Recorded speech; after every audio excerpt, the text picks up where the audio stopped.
পুরাই মাথা নষ্ট ব্যাপার স্যাপার। শাকিব খান ভাই, এইটা আপনি কি করলেন?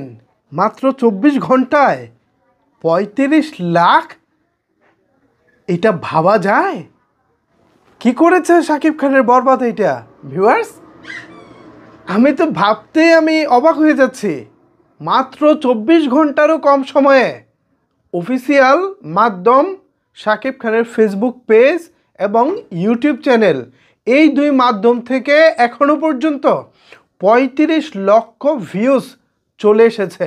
আনঅফিসিয়াল এবং অফিসিয়াল এই সব কিছু যদি ক্যালকুলেশন করেন তাহলে হিসেবটা দাঁড়াবে 1 কোটিতে, যা কিনা এই মুহূর্তে বাংলা সিনেমায় একটা রেকর্ড।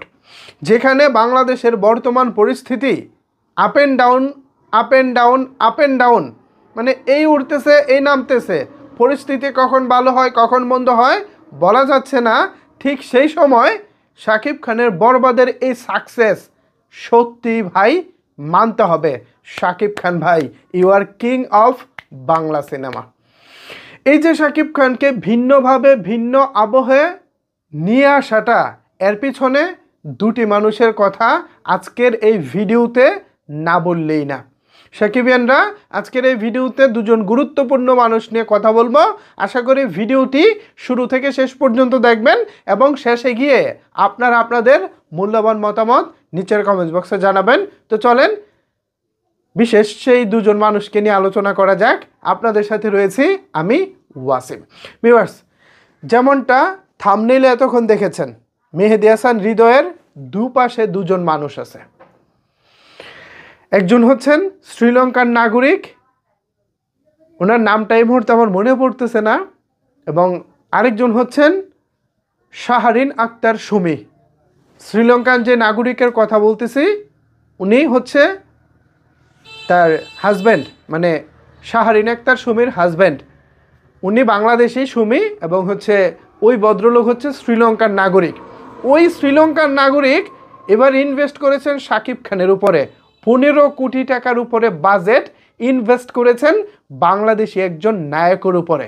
আপনি ভাবতে পারেন বিষয়টা, কলকাতা বা ভারতীয় কোনো প্রযোজক হলে বিষয়টা স্বাভাবিক হতো, নর্মালি বলা হতো, বা নর্মালি আমরা বলতে পারতাম যে না ঠিক আছে, ইন্ডিয়ায় যেহেতু সিনেমা আর একটা বড় রকমের বাজার আছে, সেখান থেকে একজন প্রডিউসার শাকিব খানের উপর ইনভেস্ট করতেই পারে, এটা নর্মাল বিষয়। বাট শ্রীলঙ্কান কোনো নাগরিক যখন শাকিব খানের উপর ইনভেস্ট করেন তখন তো ওই ভদ্রলোককে আমাদের সেলুট করা ছাড়া তো আসলে আর কোনো কিছু বলার থাকে না।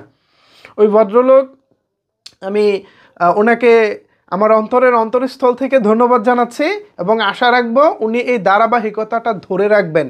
আর যিনি বাংলাদেশ থেকে আছেন, স্পেশালি ওনার ওয়াইফ অর্থাৎ শাহরিন আক্তার সুমি ম্যাডাম, আপনাকেও ধন্যবাদ। এবং আপনি যেভাবে আমাদের মেগাস্টারকে এই বরবাদের মাধ্যমে স্ক্রিনে নিয়ে এসেছেন, এইটা জাস্ট আনবিলিভেবল। আমরা কোনোদিন কল্পনা করতে পারি নাই আমাদের মেগাস্টারকে এভাবে স্ক্রিনে নিয়ে আসা যায়। যেটা আপনি করেছেন অবশ্যই সেটা মেহেদী হাসান হৃদয়ের পরিচালনাতেই হয়েছে, তবে পিছনে ইনভেস্টর হিসেবেও কিন্তু প্রযোজক লাগে, বড় কলিজাওয়ালা প্রযোজক লাগে। পরিচালক যেখানে যা লাগে সেখানে চাওয়ার পর যদি অ্যারেঞ্জ করতে না পারে তাহলে কিন্তু পরিচালক সেটা আসলে স্ক্রিনে নিয়ে আসতে পারে না।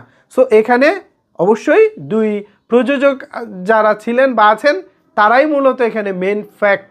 সো আমি এই ভিডিওতে তাদেরকেই ধন্যবাদ দিতে চাই, এবং মূল যে কারিগর হৃদয় ভাইকে নিয়ে তো আর আসলে বলার কিছু নাই।